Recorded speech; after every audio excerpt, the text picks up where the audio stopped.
नमस्कार। नाभस योग पर बात चल रही थी।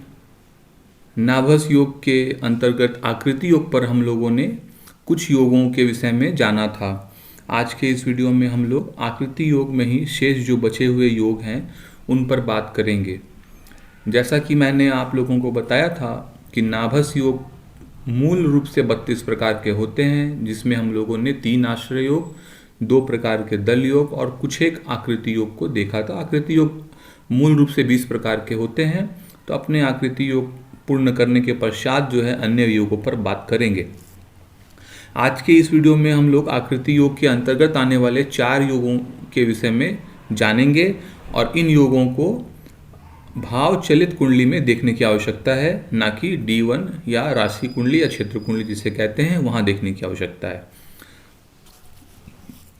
देखिए, महर्षि पराशर ने यूप को स्तंभ के रूप में देखा है। ओके, यूप योग का अर्थ जो है उन्होंने स्तंभ के रूप में लिया है। शर योग का अर्थ उन्होंने बाण के रूप में लिया है।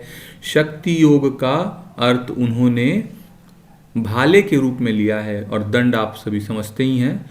तो कैसे ये योग बनते हैं और इनका क्या फल होता है, इसको समझने का प्रयास करेंगे।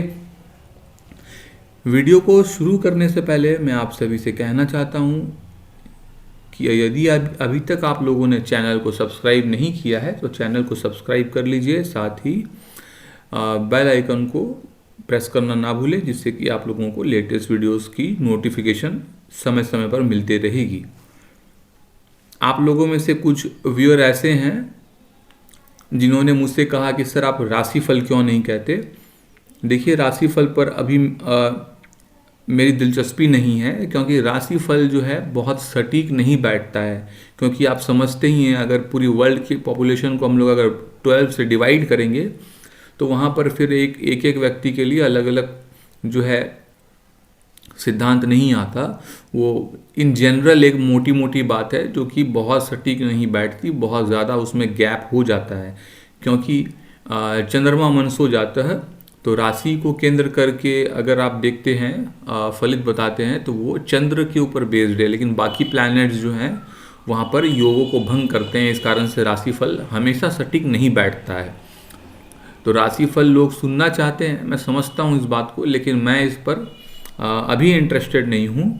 इन फ्यूचर देखूंगा, अगर ऐसी मेरी इच्छा होगी तो मैं बताऊंगा। लेकिन इन टोटल मैं आपको बताता हूँ कि राशिफल का फलित जो है वो एक्यूरेट नहीं होता, तो उसको फॉलो करने से बचना चाहिए।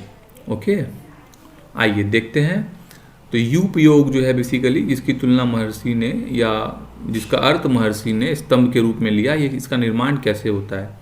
देखिए, ऋषि कहते हैं यदि सूर्य से शनि तक सभी ग्रह लग्न, द्वितीय, तृतीय व चतुर्थ, इन 4 भावों में सूर्य से लेकर शनि तक सभी ग्रह मिक्स होकर अगर बैठ जाएं तो ऐसी सिचुएशन जब पत्रिका में बनती है, इस प्रकार की ग्रह स्थिति जब बनती है, तो इसे यूप योग कहा जाता है। ओके, ऋषि ने यूप योग का अर्थ स्तंभ जैसी आकृति बताई है और इसका फल जो है ऋषि ने बताया है कि यूप योग में जिस व्यक्ति का जन्म होता है वो कर्म कांड में रुचि रखने वाला, शास्त्रों का ज्ञाता, आत्मज्ञानी, आध्यात्म के मार्ग पर चलने वाला, स्त्री से या स्पाउस से सुखी होता है। साथ ही 3 प्रकार के गुण होते हैं, सत्व, रज, तम। उस व्यक्ति में सत्व गुण प्रधान होता है, व्यक्ति सतोगुणी होता है। व्यक्ति में सेल्फ कॉन्फिडेंस देखा जाता है बहुत ज़्यादा, वो आत्मबल से युक्त होता है। व्रत, नियम, निष्ठा और योग, समाधि, चरित्र में अपना ध्यान लगाकर चलने वाला होता है। अपना कैरेक्टर जो है वो बहुत सुरक्षित रखता है कि कहीं भी चरित्र गड़बड़ नहीं हो जाए, ऐसी मानसिकता इस नेटिव की होती है। चेहरे में तेज होता है और व्यक्ति जीवन में बहुत कुछ अर्जित कर लेता है। हर प्रकार से व्यक्ति समाज में प्रतिष्ठित, मान सम्मान को प्राप्त करने वाला और सुखी जीवन जीने वाला होता है। ऐसा यूप योग का फल महर्षि पराशर ने कहा है।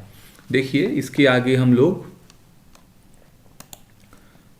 शर योग के विषय में बात करेंगे, जो कि जिसका अर्थ महर्षि ने बाण योग या बाण जैसी आकृति के विषय में कहा है। तो देखते हैं, आइए। तो शर योग का निर्माण तब होता है जब सूर्य से शनि पर्यंत सभी ग्रह चतुर्थ, पंचम, षष्ठ व सप्तम भाव में अगर बैठते हैं। सूर्य से शनि तक सभी सातों ग्रह अगर चतुर्थ, पंचम, षष्ठ और सप्तम में बैठ जाते हैं तो ऐसी स्थिति में शर योग का निर्माण होता है। ओके, कहाँ देखना है? भावचलित में देखना है। अगर D1 पे आपकी ग्रिप है, अगर D1 में डिग्रियों को देखते हुए आप भावचलित की भी गणना कर सकते हैं तो आप वहाँ भी देख सकते हैं, कहीं कोई दिक्कत वाली बात नहीं है। देखिए, शर योग में ऋषि ने कहा है, जैसा कि मैंने बताया, ऋषि ने इसका अर्थ बाण बताया है। तो बेसिकली वेपन्स, अस्त्र शस्त्र बनाने वाला, अस्त्र शस्त्रों से कार्य करने वाला व्यक्ति होता है। साथ ही इम्प्रिजनमेंट, बंधन आदि के कार्यों में रत रहने वाला व्यक्ति होता है, जैसे कि पुलिस विभाग, सुरक्षा कर्मी जो होते हैं, कानून से जुड़े हुए जो कर्म करते हैं, ऐसे लोगों की कुंडली में आपको ये योग देखने को मिल सकता है। ओके, इसके अलावा फॉरेस्ट ऑफिसर, ओके, उनकी कुंडलियों में भी आपको इस प्रकार के योग देखने को मिल सकते हैं। शिकारी जो होते हैं, जंगलों में जो विचरण करते हैं, उनकी कुंडलियों में भी इस प्रकार के योग आपको दिखेंगे। साथ ही साथ ये ऐसे व्यक्ति तमोगुणी प्रधान होते हैं, क्योंकि इनमें मांसाहार करने की एक प्रवृत्ति देखी जाती है। स्वभाव में हिंसक, क्रूर होते हैं। साथ ही ये व्यक्ति जो है लड़ने और भिड़ने को हमेशा तैयार रहते हैं। तो ऐसे ग्रह योग जिनकी कुंडली में होते हैं उनमें इसी प्रकार के स्वभाव देखने को आपको मिलेंगे, जैसा कि मैंने अभी बताया।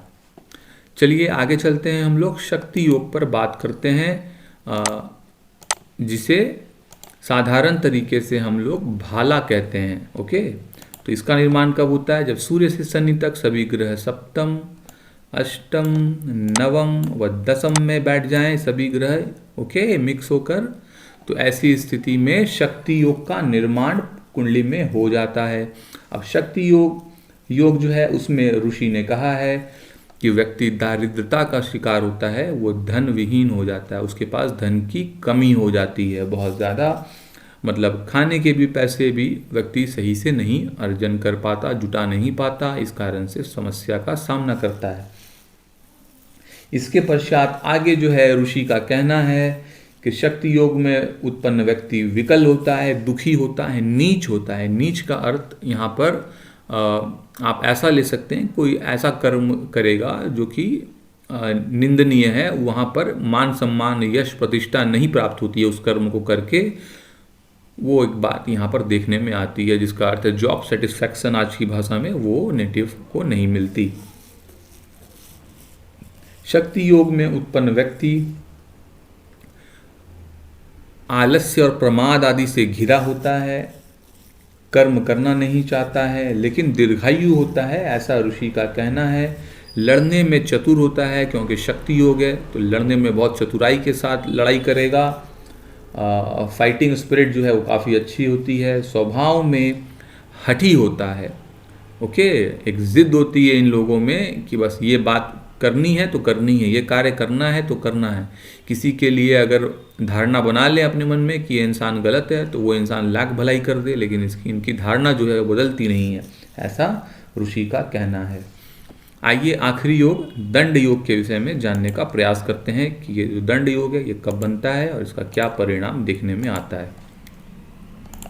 देखिए, दंड योग के लिए ऋषि कहते हैं यदि सूर्य से लेकर शनि तक सभी ग्रह दशम, एकादश, द्वादश और लग्न, इन 4 भावों में यदि सभी ग्रह सूर्य से लेकर शनि तक अगर आ जाएं, राहु केतु की गणना नहीं करनी, तो बेसिकली सूर्य से शनि तक यदि सभी ग्रह दशम, एकादश, द्वादश और लग्न में मिक्स होकर बैठ जाएं तो इस योग को दंड योग कहते हैं। दंड योग में ऋषि ने जो फल बताया है वो बहुत ही अशुभ परिणाम देने वाला होता है। क्या होता है देखिए, ध्यान से सुनिए। दंड योग में स्त्री पुत्र अर्थात स्पाउस और चाइल्ड बर्थ को लेकर समस्याएं रहना, इन दोनों से के सुख से वंचित हो जाना, अगर विवाह हो जाए तो वैवाहिक सुख जो है नहीं मिल पाए, विवाह नहीं चल पाए, विच्छेद हो जाए, तलाक हो जाए, पत्नी की मृत्यु हो जाए, इस प्रकार से कई प्रकार के फल होते हैं। संतान अगर हो भी गई तो संतान से सुख नहीं, संतान ही जो है नेटिव को मारने पीटने लग जाए, या संतान की अर्ली डेथ हो जाए, ओके, संतान बीमार रहने लगे। इस प्रकार से कई प्रकार के आयाम हो सकते हैं फलित के। तो कुल मिलाकर दंड योग में जिस व्यक्ति का जन्म होता है उसको स्त्री पुत्र धन वैभव आदि की चिंता से युक्त होता है, उसे हमेशा जीवन में परेशानियों का सामना करना पड़ता है। ऐसे लोग निर्दयी होते हैं, इनमें दया भावना नहीं होती बिल्कुल भी, बहुत कठोर होते हैं। जिनकी कुंडली में दंड योग का निर्माण आपको दिखता है कि इनकी कुंडलियों में दंड योग का निर्माण है, तो ऐसे लोग जो हैं वो अपने परिवार कुटुंब आदि से बहिष्कृत होते हैं। परिवार स्वजन जो है इनका सम्मान नहीं करते, इनसे रिश्ता नाता नहीं रखते, ऐसा ऋषि कहते हैं। कुल मिलाकर ऐसा इंसान अकेले ही जीवन व्यतीत करता है। ऐसा होने का लक्षण ही यही है क्योंकि इनकी कुंडली में दंड योग है। तो बेसिकली आप इसको ऐसा समझ सकते हैं कि प्रारब्ध का ऐसा खेल है कि इस योग के कारण जीवन पूरी तरह से त्रासदी में ही व्यतीत होता है। साथ ही व्यक्ति जो है वो छोटे मोटे कार्य करने वाला होता है, जैसे कि गेट कीपर, ओके, दरबान का कार्य करना, चपरासी का कार्य करना, संदेश वाहक का कार्य करना, मैसेंजर का कार्य करना, फाइल इधर से उधर करना, इस प्रकार के जो कार्य होते हैं जहाँ पे बहुत मान सम्मान व्यक्ति को नहीं मिलता, वैसे कार्यों में व्यक्ति अपना जीवन खपाता है। साथ ही व्यक्ति दरिद्रता का शिकार होता है, ऐसा ऋषि का कहना है। तो आज के वीडियो में हम लोगों ने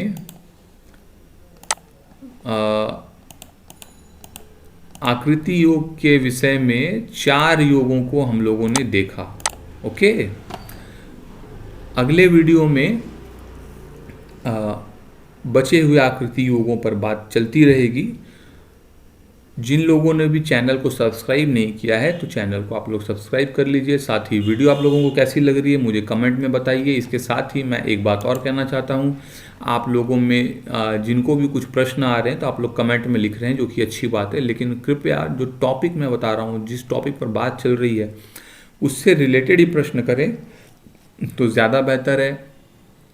अपनी पर्सनल कुंडली का के विषय में क्वेश्चन ना करें कृपया करके। अगर आप लोगों को कुंडली दिखानी है तो पिछले वीडियोस में मेरा व्हाट्सएप का नंबर दिया हुआ है, मैं यहाँ पे डिस्क्रिप्शन में भी दे दूंगा, कोशिश करूँगा देने की। आप लोग कंसल्टेशन ले सकते हैं, वहाँ भी फीस पूछ लीजिए, कंसल्टेशन ले लीजिए। और कंसल्टेशन के लिए जो ऑफ़र मैंने दिया था 2-3 दिन पहले, वो अब बंद हो चुका है, कल दोपहर 12 बजे ही बंद हो गया है। तो कृपया और कोई भी रिक्वेस्ट ना करें। और फ्री कंसल्टेशन के लिए तो कोई बिल्कुल भी रिक्वेस्ट ना करें। मैं फ्री कंसल्टेशन के लिए भी कभी ना कभी समय ज़रूर निकालूंगा, वहाँ पर कुछ समय तक फ्री कंसल्टेशन भी करूँगा, लेकिन अभी मैं नहीं कर रहा क्योंकि पिछले 5-6 महीने में मैंने फ्री कंसल्टेशन का ऑफ़र दिया था, यूट्यूब पे नहीं बताया था, लेकिन लोगों ने लिया है। तो अभी जो है सिर्फ पेड कंसल्टेशन चल रही हैं, ऑफ़र भी बंद हो चुके हैं।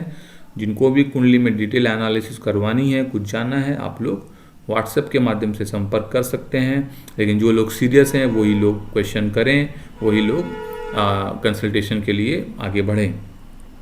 फर्दर अगर किसी को ज्योतिष सीखनी है तो वो भी मुझसे संपर्क कर सकते हैं, लेकिन जो सीरियस है वही आए, ओके। मैंने पहले भी वीडियो में कहा, अभी भी कह रहा हूँ, जिन लोगों को वर्कशॉप के जैसा करके, ओके, 1 दिन 2 घंटे 3 घंटे या 3000-5000 में अगर ज्योतिष सीखनी है तो मेरे पास कृपया न आए, आप कहीं और जाएं, क्योंकि मेरा पढ़ाने का तरीका अलग है। मैं चीज़ों को एक एक करके क्लियर करता हूं। जब तक आपको क्लैरिटी नहीं मिलती तब तक मैं आगे बढ़ता नहीं।